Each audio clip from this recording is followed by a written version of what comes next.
bỏ Chúa Giêsu là một con người trọn vẹn thì ấy chính là tà giáo. 요한일서 4장 2절 3절을 보겠습니다. Trong thời gian thứ nhất đoạn 1 câu 2 câu 3 có chép rằng 예수 그리스도께서 육체로 오신 것을 시인하는 영마다 하나님께 속하는 것이요 예수를 시인하지 아니하는 영마다 하나님께 속하는 것이 아니니 이것이 곧 적 그리스도의 영이니라. thần nào mà xưng nhận Giêsu là Đức Chúa Trời thì ấy là thần đến bởi Đức Chúa Trời, còn thần nào không xưng nhận Chúa Giêsu thì đó là kẻ thù của Đấng Christ. 예수의 인성, 인간 되심을 부인하는 것이 적 그리스도요 이단입니다. Vậy chúng ta thấy câu Kinh Thánh chép rằng hễ ai chối bỏ cái phần về xác thịt của Chúa Giêsu đó là kẻ thù Đấng Christ hay gọi là tà giáo. 초대교회 영주주의자들은 예수님의 이 인간 되심을 부인했습니다. 하나님이 인간이 될 수 없다고 말합니다. Ở trong hội thánh đầu tiên có những cái nhóm họ chạy theo gọi là cái duy linh, họ là một con người trọn vẹn. 그들은 영적인 것은 귀하고 육적인 것은 악하다고 보았습니다. Cái nhóm chạy theo duy linh này họ coi có là tôn trọng về cái thuộc linh, còn thân thể chỉ là độc ác, họ chối bỏ cái thân thể. 이것은 잘못된 사상입니다. Đó là tư tưởng sai. 예수님은 인간의 몸을 입고 오신 분이 분명합니다. Chúng ta thấy rõ ràng Chúa Giêsu đã đến mặc một thân thể như con người chúng ta. 예수님은 우리 육신도 귀하게 보십니다. Chúa Giêsu cũng quý trọng cái thân thể này. 성경은 우리의 몸이 거룩한 성전이라고 가르쳐 주십니다. Và Kinh Thánh cũng dạy chúng ta biết rằng thân thể anh em là đền thờ của Đức Chúa Trời. 하나님은 주님이 재림하실 때까지 우리의 영혼 육이 온전히 보존되기를 원하신다고 데살로니가서 5장 23절에 분명히 말씀하셨습니다. Và trong Tê-sô-ni-ca có nói rằng có cái thân thể chúng ta là cái nơi bảo vệ linh hồn cho đến ngày Chúa Giêsu trở lại.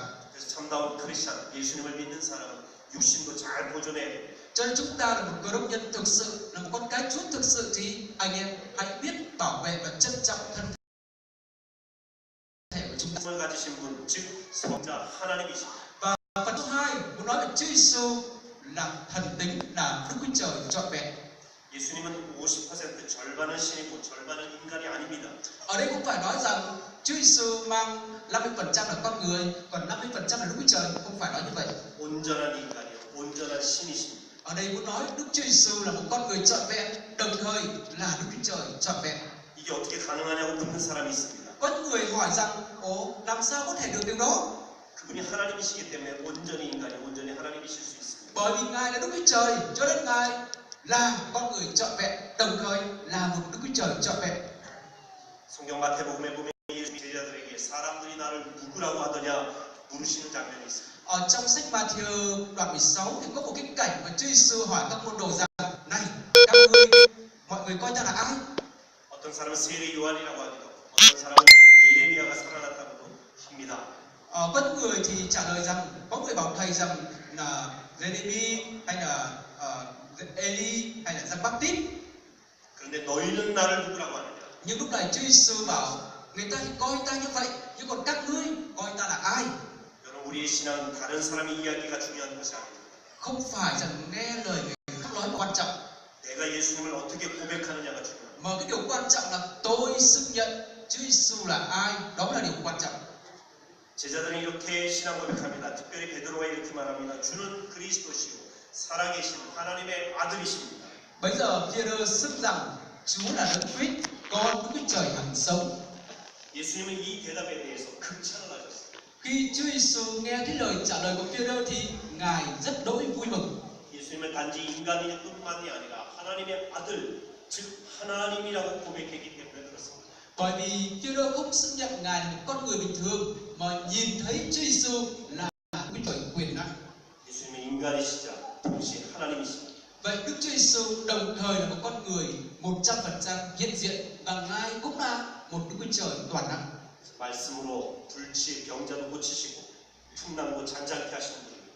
Chúng ta thấy khía cạnh Chúa Giêsu là Đức Chúa Trời quyền năng. Chúng ta thấy rằng Chúa chữa lành những kẻ bệnh, Chúa khiến bão biển phải im lặng. 그래서 인간의 죄도 용서하실 수 있는 것입니다. Và Ngài có quyền tha tội lỗi của con người.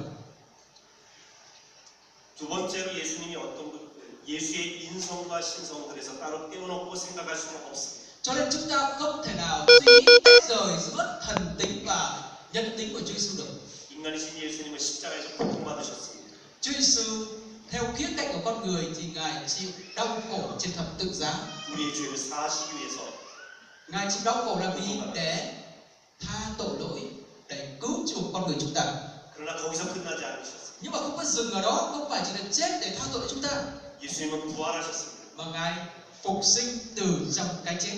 죽음을 이기시고 영화로운 몸으로 부활하셨습니다. Ngài đã chiến thắng cái chết và phục sinh từ trong cái chết.